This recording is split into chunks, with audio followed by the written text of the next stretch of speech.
நமச்சிவாய். உலகம் முழுவதும் வாழக்கூடிய நெக்ஸ்ட் ஜென் நேயர்கள் அனைவருக்கும் வாராகியின் ஆசீர்வாதம். குரு பெயர்ச்சி 2026 குரு பெயர்ச்சி. அன்பு பக்தர்களே, அன்பு நேயர்களே, வைகாசி மாதம் 12ஆம் தேதி, இங்கிலீஷில் சொல்லணும்னா மே 26/5/2026 செவ்வாய்க்கிழமை அன்றைய தினம் பகல் ஏறக்குறைய 12 மணிக்கு எல்லாம் வல்ல குரு பகவான் மிதுன ராசியிலிருந்து கடக ராசிக்கு பயிற்சி அடைகிறார். இது பயிற்சிக்கான விவரம். டேட் சொல்லிட்டோம், டைம் சொல்லிட்டோம். எந்த ராசியிலிருந்து எந்த ராசிக்கு போகிறார்? மிதுனம் டு கடகம்.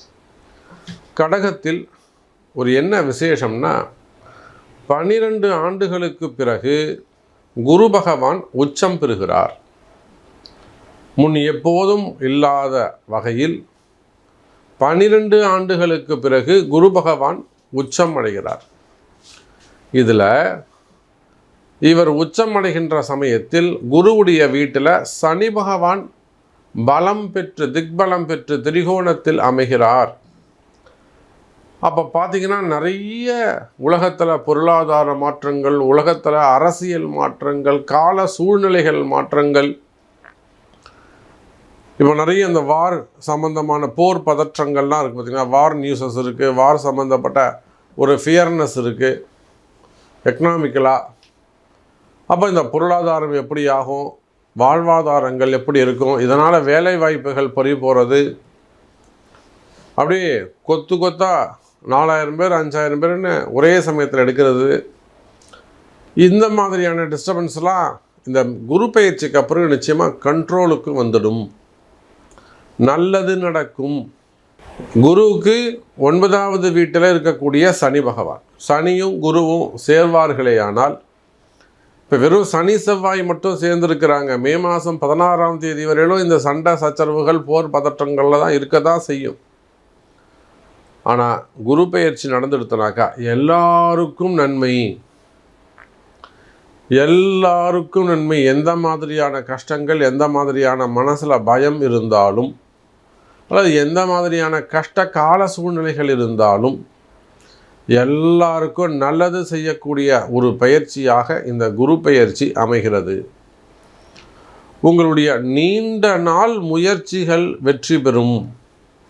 ரொம்ப நாளாக நான் ட்ரை பண்ணிகிட்ருக்கேன், முயற்சி பண்ணிக்கிட்டு இருக்கேன், ஆனால் நடக்க மாட்டேங்குது. எவ்வளவோ ட்ரை பண்ணுறேன், நானும் மூவ் பண்ணுறேன், பட் எனக்கு சக்ஸஸாக வரலை.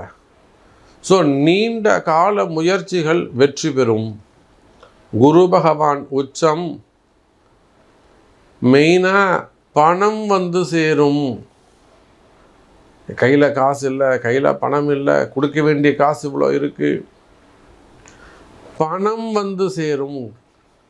கேஷ் டிரான்சாக்ஷன்ஸ் நல்ல முறையில் இருக்க போகுது. அப்போ இந்த குரு பெயர்ச்சி உங்களுக்கு எப்படி இருக்குன்னு பார்த்துடலாம். முழு பிரீஃபாக ஒவ்வொரு ராசிக்கும் தனித்தனியாக பார்க்கலாம். அதுக்கு முன்பாக இந்த குரு பெயர்ச்சி நம்ம எல்லாருக்கும் முக்கியமான ஒரு குரு பெயர்ச்சி. இந்த குரு பெயர்ச்சியை முன்னிட்டு அந்த மே 26 ஈவினிங் மிகப்பெரிய அளவில் குரு பெயர்ச்சி பரிகார ஹோமம் நடைபெற உள்ளது, பரிகார யாகம் நடைபெறுகிறது. வேர்ல்டு வைடு நீங்கள் எங்கே இருந்தாலும் சரிதான், கல்விக்காக, பசங்களுடைய படிப்பு, திருமணம், வேலைவாய்ப்பு, தொழில் அமைப்பு, குடும்பம், நிம்மதி, அவங்களுடைய முயற்சிகள் வெற்றி பெறுவதற்கு எல்லாத்துக்கும் பணம் வேணும்னா குரு வேணும். குரு இல்லாமல் வீட்டில் எந்த சுப நிகழ்ச்சியும் கிடையாது, எந்த மாற்றமும் கிடையாது. அப்போ உங்கள் வாழ்க்கையில் மாற்றம் வேண்டுமெனில் கட்டாயம் இந்த குரு பெயர்ச்சி பரிகார யாகத்தில் நீங்கள் பங்கு பெற்று கொள்ளுங்கள். இந்த ஹோமத்தில் நீங்களும் பார்ட்டிசிபேட் பண்ணணுன்னா கீழே தெரியக்கூடிய அந்த நம்பருக்கு கால் பண்ணி உங்களுடைய நேமை ரிஜிஸ்டர் பண்ணிக்கோங்க. அதற்குரிய கட்டணத்தை செலுத்தி. தனுசு ராசி அன்பர்களே, இதனால் வரையில் ராசிக்கு 7ஆம் இடத்தில் இருந்து வந்த குரு பகவான் 8ஆம் இடத்தில் மறைவு. உடனே 8ஆம் இடத்துல குரு மறைஞ்சிட்டாரே, நமக்கெல்லாம் எப்படி இருக்குமோ? நிச்சயமாக குருவுடைய பார்வை கட்டாது, அதில் எந்த சந்தேகமும் இல்லை. ஏற்கனவே இந்த தனுசு ராசி அன்பர்கள் பலவிதமான கஷ்டங்கள். பெரிய பெரிய முதலாளிகள் எல்லாம் பெரிய பிஸ்னஸ் செய்யக்கூடியவங்க, நிறைய இன்ஃப்ளூயன்ஸ் இருக்கக்கூடியவங்க, ஆள்பலம், ஆடை பலம், பணபலம், படைபலம், எல்லா இன்ஃப்ளூயன்ஸ் இருக்கக்கூடியவங்க கூட எதுவும் செய்ய முடியாமல் அடங்கி ஒடுங்கி ஒரு இடத்துல ஓடி ஒளிஞ்சு உக்காந்துக்கிட்டு இருக்காங்க என்பது தான் நிதர்சனமான உண்மை. பல பல தனுசு ராசி என்பர்கள், குறிப்பாக மூல நட்சத்திரம், பூராட நட்சத்திரம், உத்திராடம் 1வது பாதம், ஒன்றும் திக்கு முக்காடி போய் உட்காந்துருக்குறாங்க, ஒன்றும் செய்ய முடியாமல் போய் உட்காந்துருக்குறாங்க. நான் இப்போ கூட சொன்னேன், நவகிரகத்தில் தசாம்ச ஹோமம் 9 கிரகத்துக்கும் 1 லட்சம் அந்த மூல மந்திர ஜபம் பண்ணணும். 1 லட்சம் மூலம், ஒவ்வொரு கிரகத்துக்கும் 10,000 11,000 மூல மந்திர ஜபம் பண்ணணும். ஜபம் பண்ணி அதில் 10% ஹோமம் பண்ணணும். அப்படி அந்த அளவுக்கு ஒரு பெரிய ஹோமம் செஞ்சால் தான் அந்த ராஜாங்க பலம் கிடைக்கும், ஒரு அரசாங்கமே அமைக்கக்கூடிய யோகம் கிடைக்கும் அப்படின்னு சொன்னேன். அதை போல தனுசு ராசி அன்பர்களே, இந்த குரு பெயர்ச்சி உங்களுக்கு 8ஆம் இடத்தில் குரு பகவான் மறைந்து விட்டார்னு நீங்கள் நினைக்காதீங்க. 7ஆம் இடத்துல பாதகஸ்தானத்தில் குரு இருந்தார். குரு பார்த்தாலும் பாதக பார்வையாகத்தான் இருக்கும், அது உங்களுக்கு நல்ல பார்வையாக இருக்காது. உங்கள் ராசிநாதன் பாதகஸ்தானத்தில் போய் உட்கார்ந்துருந்தார். இனி வரக்கூடிய ஒவ்வொரு ஸ்டெப்பும் ஒரு நாளும் தனுசு ராசிக்கு நல்ல நேரமாக அமையப்போகுது. இனி வரக்கூடிய ஒவ்வொரு ஸ்டெப்பும் தனுசு ராசிக்கு நல்ல முறையில் அமையப்போகுது. அப்போது இந்த குரு பெயர்ச்சி அதுக்கு ஒரு அச்சாரமாக, ஒரு பேசிக்காக, ஃபஸ்ட்டு ஸ்டெப்பாக அமைகிறது. கவலை வேண்டாம் தனுசு ராசி என்பர்களே, இந்த குரு பெயர்ச்சியில் இருந்து உங்கள் வாழ்க்கை படிப்படியாக முன்னேறும். பரிகாரங்கள் கை கொடுக்கும். நீங்கள் இமீடியட்டாக உங்களுடைய பிறப்பு ஜாதகத்தை கொண்டு ஒரு நல்ல ஜோதிடர் ஓப்பனாக இந்த மாதிரி உடச்சி சொல்லணும், நீ இப்படி தான்ப்பா இருப்ப, சிறப்பாக இருப்பப்பா கண்ணு, நல்லா இருப்பப்பா கண்ணு, பாசிட்டிவாக பேசணும். ஜாதகத்தில் 1008 கஷ்டங்கள் இருந்தாலும் அதை எளிமையாக நன்மையான வார்த்தைகளை பயன்படுத்தி சொல்ல தெரியணும். அதற்குரிய தெய்வத்தை கண்டுபிடிக்கணும். வழிபாடுகள் அவசியம் தனுசு ராசி அன்பர்களே. அப்போ 8ஆம் இடத்திற்கு செல்லக்கூடிய குரு பகவானால் உங்களுக்கு நன்மை இல்லைன்னு நினச்சிடாதீங்க. நான் அடித்து சொல்கிறேன், பாதக குரு விலகியது.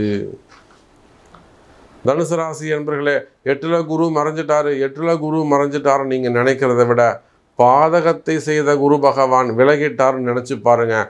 நன்மை உங்களை தானாக வந்து சேரும். நாம் நினைக்கிறதில் தான் இருக்குது.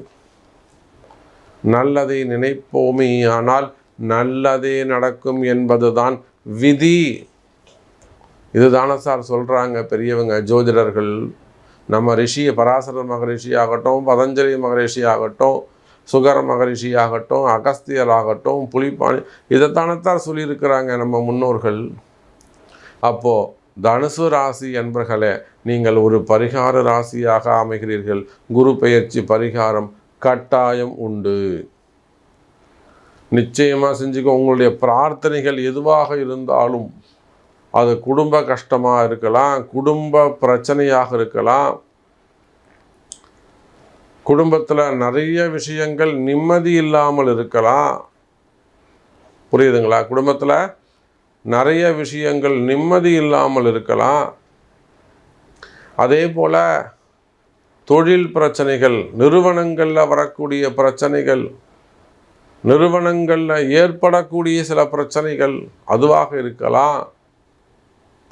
அப்போது அந்த மாதிரி வருமான பிரச்சனையாக இருக்கலாம், கடன் சுமைகளாக இருக்கலாம், கடன் பிரச்சனைகளாக இருக்கலாம், வம்பு வழக்குகளாக இருக்கலாம், வீண்பிழி அவமானங்களாக இருக்கலாம், தலைகுனிவாக இருக்கலாம், உடல்நிலை ஆரோக்கியம் சம்பந்தப்பட்ட பிரச்சனை, மன பயமாக இருக்கலாம், மன கஷ்டமாக இருக்கலாம், மனக்குழப்பமாக இருக்கலாம். அப்போ இந்த மாதிரி எந்த பிரச்சனைகள் இருந்தாலும் கவலை வேண்டாம் தனுசு ராசினியர்களே. இந்த குரு பயிற்சியால் உங்கள் சரி பண்ண முடியும், அதுக்கு வழி இருக்குது. ஆமாம், யார் இப்போ குரு 8ல் மறைஞ்சிட்டாரு தனுசு ராசி பரிகார ராசின்னு சொன்னால் நம்பாதீங்க. பரிகாரம் உண்டு, பரிகாரத்தில் கலந்துக்கோங்க, நல்லது தான் நடக்கும். அதுதான் நானே ஓப்பனிங்கில் சொல்லியிருக்கேன். நம்மகிட்டே அந்த பரிகாரம் நாமளே அந்த பரிகார ஹோமம் பண்ணுறோம். நினைத்தது நடக்க வேண்டும் என்று சொன்னால், நீங்கள் நினைச்சது ஜெயிக்கணும்னு என்று சொன்னால் நினைத்தது நிறைவேறும். கவலை வேண்டாம், பரிகாரம் கை கொடுக்கும் தனுசு ராசி அன்பர்களே.